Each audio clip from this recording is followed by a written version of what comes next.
মুহতারাম হাজিরিন, ইতিপূর্বেই এইখানে জুমার মধ্যে আলোচনা হয়েছিল, কিন্তু আবারও আলোচনা করা হইতেছে।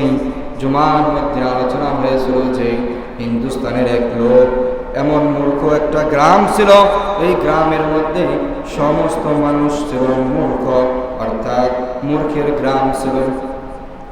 আসআদ মাদানী রাহমাতুল্লাহি আলাইহি বয়ানের ভিতরে উঠিয়া বলতেছে, হিন্দুস্তানের একটি ঘটনা তোমাদেরকে শোনা যায়।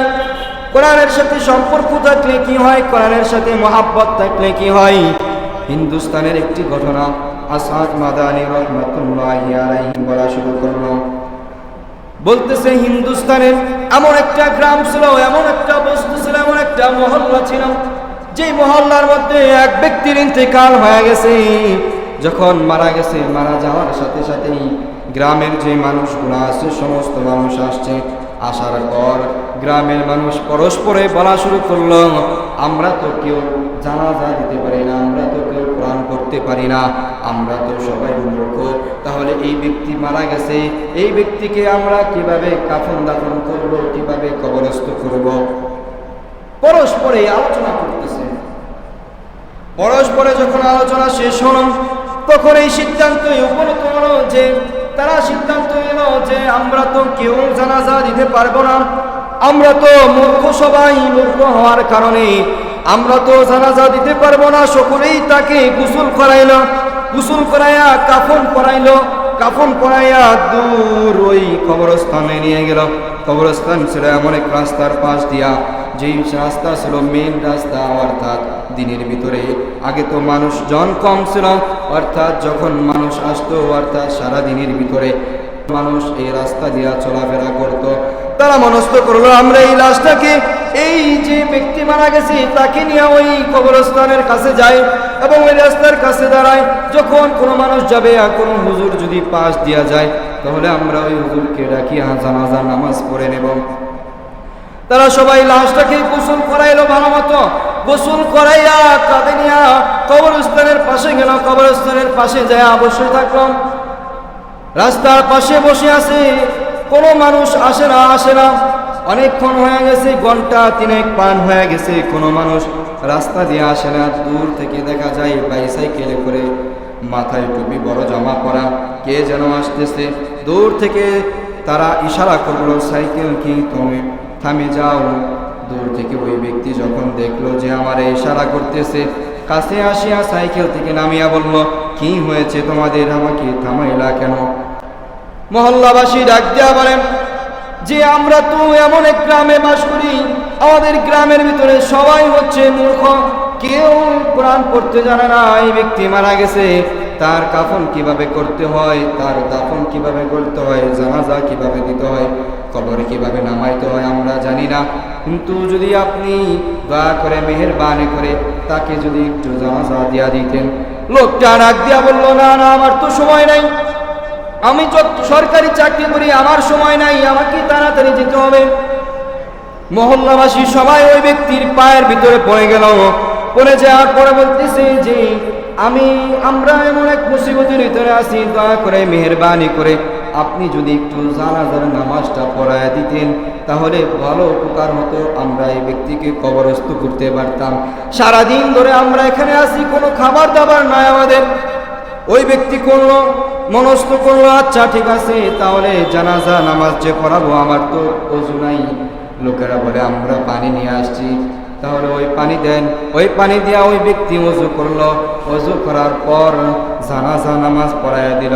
যখন জানাজার নামাজ শেষ হয়ে গেল, জানাজা নামাজ যখন শেষ হয়ে গেছে, লোক চলে যাবে, তখন গ্রামবাসী আবার ডাকিয়া বলে যে আমরা কবরে কিভাবে নামাইতে হয় আমরা তো জানি না, মেহেরবান করে আপনি যদি একটু কবরে নামাইয়া দিতেন।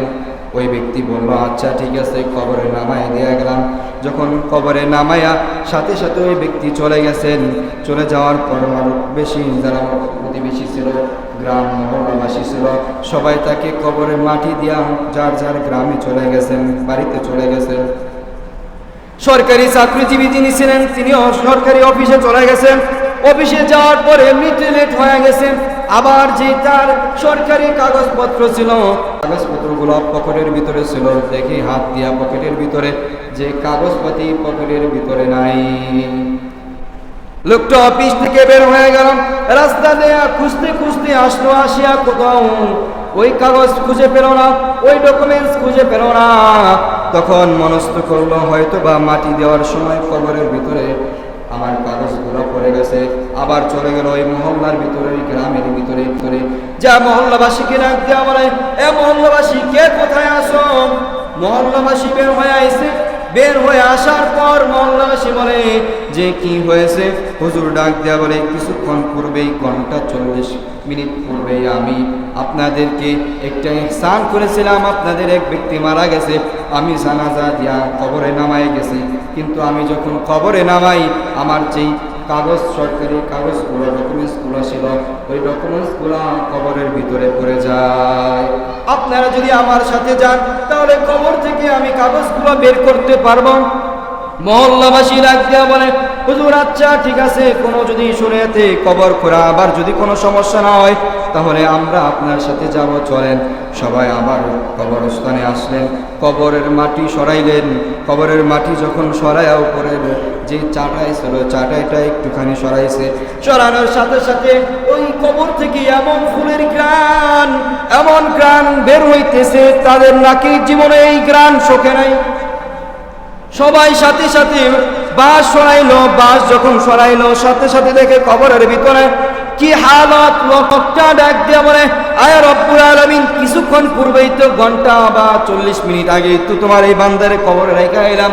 কবরের এমন হালত, কবরটা, পুরা কবরটা ফুল দিয়া ভরা, এমন ফুল যে চোখ জীবনে এই ফুল কোনোদিন দেখে নাই। আর এমন গ্রাম, এই গ্রাম নাক জীবনে কোনোদিন শোকে নাই। অর্থাৎ জান্নাতি ফুল, জান্নাতি গ্রাম, এমন মেশকে আম্বরের গ্রাম শুকতেছে। সাথে সাথে ওই লোকটা তার কাগজটা বের করে আবার মাটি দিয়া বলল, লোকদেরকে ডাক দিয়া বলে, এমন কোন আমল করতো? গ্রামবাসীদেরকে ডাক দিয়া বলে যে এমন কোন আমল করতো এই ব্যক্তি, যার কারণে তার কবরটা জান্নাতের বাগিচা হয়ে গেছে। এই কথা যখন বলল, বলার সাথে সাথেই লোকেরা ডাক দিয়া বলে যে কি আমল করতো তো আমরা তো জানি না, কিন্তু তার একটা মেয়ে আছে বাড়িতে, তার মেয়েকে যদি জিজ্ঞাসা করা হয় তাহলে জানা যাবে। তাহলে ওই ব্যক্তি সাথে সাথে মনে করলো, আচ্ছা আমি তো, আমার তো লেট হয়েছে, আমি তো একদিন মারা যাব, আমি যখন মারা যাব, মারা যাওয়ার সাথে সাথেই তো লোকেরা আমার কবর দিয়ে আসবে। আর যদি আমার কবরটা জান্নাতের বাগিচা হয়ে যায় তাহলে কতই না ভাগ্যবান আমি।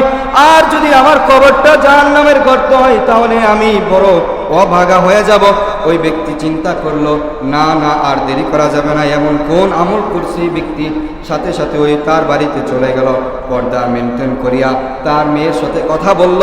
মেয়ের সাথে জিজ্ঞাসা করলো, তোমার বাবা এমন কি কাজ করছে যার কারণে আল্লাহ পাক রব্বুল আলামিন তোমার বাবার কবরটাকে জান্নাতের বাগিচা বানায় ফেলছে?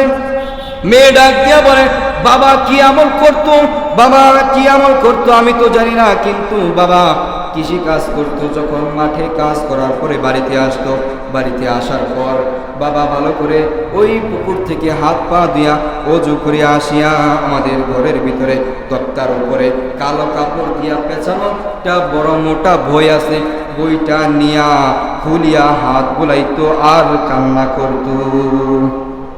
লোকটা মেয়েকে ডাক দিয়া বলে, আচ্ছা ঠিক আছে, তোমার ওই ক্রাফটটা, অর্থাৎ ওই কালো কাপড়ে পেঁচানো বইটা আমার একটু দেখাইবে নাকি? আচ্ছা ঠিক আছে। মেয়ে এই কথা বলিয়া ঘরের ভিতরে চলে গেলেন। ঘরের ভিতর থেকে ওই কালো কাপড়ে পেঁচানো যে গিলাপটা, অর্থাৎ বইটা ছিল, বইটা আয়না হুজুরকে দিল। হুজুর কালো ক্রাফ কুলিয়া দেখলেন যে এমন একটা বই, এটা কোনো দুনিয়ার রচিত কোনো বই না, এটা এমন একটা বই যেটা সরাসরি আল্লাহ তাআলার কালাম, কোরআন। কোরআনকে সে পড়তে পারত না, সারাদিন মাঠে কাজ করত। মাঠে কাজ করার পরও সে যখন বাড়িতে আসতো, আসার পর কোরআন পড়তে পারতো না। কোরআন খুলিয়া কোরআনের লাইনের উপর দিয়ে হাত বুলাইতো আর কাঁদতো আর বলতো, আল্লাহ তাআলা যা বলছে সব সত্য কথা বলছেন, কোনো মিথ্যা নাই। যে মুহতারাম হাজিরিন, এই ঘটনা